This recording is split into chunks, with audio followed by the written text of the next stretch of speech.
ስኬታማ መሆን እንድትችሉ ሶስት ነገሮች ያስፈልጓቸዋል። መጀመሪያ ግን ስኬት ማለት ራሱ ምን ማለት ነው? ስኬት ማለት ባጭሩ የተፈጠራችሁበትን ዓላማ ማከናወን ማለት ነው። ከዛ የዘለለም ያነሰም ትርጉም የለው። ስለዚህ በዚህ ይሄ ዓመት ከማለቁ በፊት ለስኬታችሁ ሶስት ነገሮች እንደሚያስፈልጓችሁ ማወቅ አለባችሁ። ዓላማችሁን ካወቃችሁት በኋላ እግዚአብሔር ለምን እንደፈጠራችሁ፣ ለምን እንደሰራችሁ፣ በዚህ ዓመት ምን ማድረግ እንዳለባችሁ ካወቃችሁ በኋላ ከሶስቱ ቢያንስ አንዱ እንደሚያስፈልጋችሁ ሊገባችሁ ይገባል። የመጀመሪያው ታለንት ያስፈልጋችኋል። ዩኒት ታለንት እዚህ ምድር ላይ እስካላችሁ ድረስ እግዚአብሔር ለፈጠራችሁ ዓላማ ያንን ዓላማ የምታስፈጽሙበት ታለንት ያስፈልጋችኋል። ኢንጂነር ልትሆኑ ትችላላችሁ፣ አስተማሪ ልትሆኑ ትችላላችሁ፣ ወይም ደግሞ አገልጋይ ልትሆኑ፣ ሙዚቀኛ፣ በተለያየ አይነት መስክ ያላችሁ ሰዎች ብትሆኑ ያላችሁበትን ዓለም ወይም ደግሞ ያላችሁበትን ፕሮፌሽን የሚመጥን ታለንት እንደሚያስፈልጋችሁ ማወቅ አለባችሁ። አንዳንድ ጊዜ የተሰጠን ታለንት ማለት ስጦታችን፣ ጊፍታችን ማለት ነው።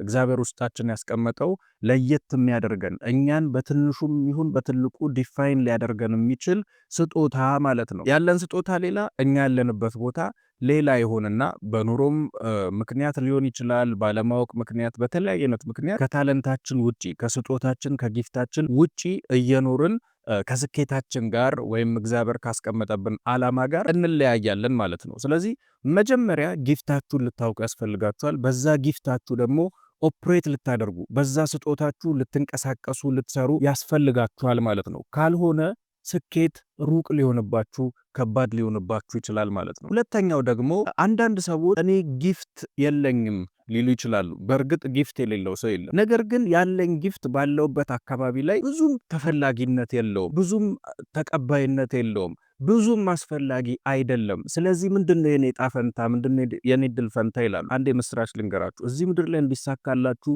ጊፍት ግዴታ አይደለም። ሁል ጊዜ ጊፍት ብቻ፣ ስጦታችሁ ብቻ፣ ያላችሁ ታለንት ብቻ አይደለም ትልቅ ደረጃ የሚያደርሳችሁ ወይም ስኬት ላይ የሚያደርሳችሁ። ሰምታይምስ እግዚአብሔር ከጊፍት ውጪ ምንም ጊፍት የላቸውም ተብሎ የሚታሰቡ ሰዎችን ከፍ የሚያደርግበት ሌላ አማራጭ መንገድ አለው። እሱ አማራጭ መንገድ ደግሞ እግዚአብሔር ኮኔክሽን ይፈጥርላችኋል። ታውቃላችሁ፣ ያላችሁ ኮኔክሽን ያላችሁን ከፍታ ይወስነዋል። ዩር ኔትወርክ ኢዝ ዩር ኔትወርዝ ይባላል። ያላችሁ ኔትወርክ፣ ያላችሁ ኮኔክሽን የእናንተን የሀብት አቅም፣ የከፍታ አቅም ይወስናል ማለት ነው። ስለዚህ አሁን ምን አይነት ሰዎችን ነው የምታውቁት? ዙሪያችሁ ምን አይነት ሰዎች አሉ? ከናንተ ዴስቲኒ ጋር እግዚአብሔር ካየላችሁ ነገር ጋር የሚጣጣሙ ሰዎች ናቸው ያሉት? ወይስ ደግሞ ጭራሽ ከናንተ ተፈጥሮ ጋር የማይሄዱ ጭራሽ ለናንተ ዴስቲኒ የማያስፈልጉ ሰዎች ናቸው ዙሪያችሁ ያሉት? ስለዚህ መጸለይ ያለባችሁ አንድ ነገር አለ። በቀጣይ ወራቶች ላይ፣ በቀጣይ ቀናቶች ላይ እግዚአብሔር ኮኔክሽናችሁን እንዲያሳድገው፣ ኮኔክሽናችሁን፣ ኔትወርካችሁን እንዲቀይረው፣ ዙሪያችሁ ያሉ ከናንተ ህይወት ጋር የማይሄዱ ጥሩ ሰዎችም ሊሆኑ ይችላሉ፣ መጥፎም እንደዛው ሊሆኑ ይችላሉ። ነገር ግን ከናንተ ህይወት ጋር የማይሄዱ ሰዎች ከሆኑ እነዛን ሰዎች እግዚአብሔር ከህይወታችሁ እንዲቆርጠው ወይም ደግሞ እነዛን የምትቆርጡበትን ጥበብ እንዲሰጣችሁ ጸልዩ። ካልሆነ ካረጃችሁ በኋላ ዞር ብላችሁ ህይወታችሁን ስትመለከቱት ጸጸት ብቻ ነው የምታተርፉት ማለት ነው። ጊዜያችሁን በአግባቡ ከትክክለኛ ሰዎች ጋር ልታሳልፉ ያስፈልጋቸዋል። ዮሴፍ ከእስር ቤት ወደ ቤተ መንግስት ቀጥታ የገባበት ምክንያቱ ቤተ መንግስት ሰው ስለሚያውቅ ነው። ኢየሱስ ጌታ ነው። ታውቃላችሁ፣ ጳውሎስ አገልግሎቱ እንደዚህ ሊሰፋ የቻለው ባርናባስ የሚባል ሰው እግዚአብሔር ስለሰጠው ነው። ብዙዎችን ልናነሳ እንችላለን። ዳዊትንም ቤተ መንግስት እንዲገባ ያደረገው ዮናታን የሚባል ሰው ነበር። ከሳኦል ጋር እንዲገናኝ ያደረገው፣ የቤተ መንግስትን ስርዓት እንዲያ፣ የቤተ መንግስት ስርዓት እንዲለማመድ እንዲማር ያደረገው በዮናታን አማካኝነት ነበረ።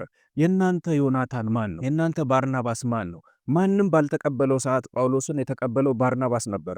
እግዚአብሔር እነዛን ሰዎች ያዘጋጅላል። ኢየሱስ ጌታ ነው። ሶስተኛው በዚህ ዓመት እንዲሳካላችሁ ከፈለጋችሁ፣ በዚህ ዓመት የስኬታችሁን መንገድ መጀመር ከፈለጋችሁ፣ ሶስተኛ የሚያስፈልጋችሁ ደግሞ ካራክተር ነው፣ ወይም ደግሞ ስነ ምግባር ያስፈልጋችኋል፣ ወይም ትክክለኛ የተቀረጸ ባህሪ ያስፈልጋችኋል። ታለንት ላይኖራችሁ ኢኔሴንስ የሚፈለግ አይነት ታለንት ላይኖራችሁ ይችላል። አስፈላጊ የሆነ ኮኔክሽንም ላይኖራችሁ ይችላል። ሶስተኛው እግዚአብሔር እናንተን የሚባርክበት መንገድ ምንድን ነው ከተባለ መልካም ባህሪ፣ መልካም ካራክተር ነው። መልካም ስም ከመልካም ሽቶ ይልቅ ውድ ነው ወይም ደግሞ ይበልጣል ይላል መጽሐፍ ሲናገር። መልካም ካራክተር ካላችሁ ወገኖቼ ትልልቅ ቦታዎች ላይ ተፈላጊ ትሆናላችሁ። አይታችኋል። አንዳንድ ጊዜ እንትና እኮ አይችልም፣ ብዙም ታለንት የለውም፣ ብዙም ጊፍትድ አይደለም፣ ብዙም ስኪልድ አይደለም ይባላል። ግን እሱን ማስወጣት የለብንም። እሱን እንደውም መሪ ነው ማድረግ ያለብን ይባላል። ለምንድን ነው ሲባል መልካም ባህሪ ስላለው፣ ከሰው ጋር ይግባባል፣ ከሰው ጋር አይጋጭም፣ ታዛዥ ነው፣ ትሁት ነው፣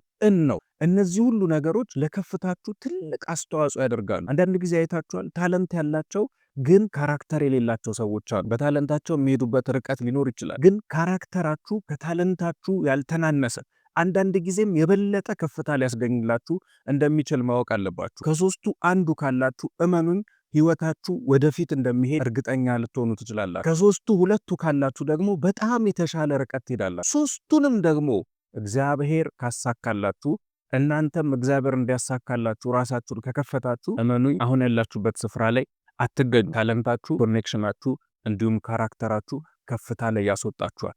እጸልያለሁ በጌታ በኢየሱስ ስም በዚህ ዓመት ይሳካላችኋል። በጌታ በኢየሱስ ስም በዚህ ዓመት መከናወን ይሆንላችኋል። in the mighty name of Jesus I pray። እግዚአብሔር ይባርካችሁ። እንደተባረካችሁ እንደተጠቀማችሁ እርግጠኛ ነኝ። በቀጣይ ዘመናቶች ላይ ኢትዮጵያ በክርስቲያን ነጋዴዎች፣ በክርስቲያን ፖለቲከኞች፣ በክርስቲያን አስተማሪዎች፣ መምህራን፣ ኤዱኬሽኑን፣ ኢንተርቴይንመንቱ፣ ሚዲያውን ኤቭሪቲንግ ክርስቲያኖች ሲቆጣጠሩት አያለሁ። ክርስቲያኖች ተቆጣጠሩት ማለት የእግዚአብሔር መንግስት ምድሪቱን ገዛች ማለት ነው። እግዚአብሔር አንድ ነገር ተናግሮኛል ከረጅም ዓመታቶች በፊት ኢትዮጵያ የኢየሱስ ነች ብሎኛል። ስለዚህ ይሄንን የሚያስፈጽም ጄኔሬሽን እንደሚነሳ እርግጠኛ ነኝ። ከዛ ጄኔሬሽን መካከል አንተ አንዱ እንደሆንክ አምናለሁ። እግዚአብሔር ዘመንህን ይባርክ፣ ዘመንሽን ይባርክ እህቴ። ሌላ ተጨማሪ ቪዲዮ እንዲደርሳችሁ ሰብስክራይብ ማድረጋችሁን፣ ሼር፣ ላይክ ማድረጋችሁን አትርሱ። እግዚአብሔር ይባርካችሁ። ሻሎም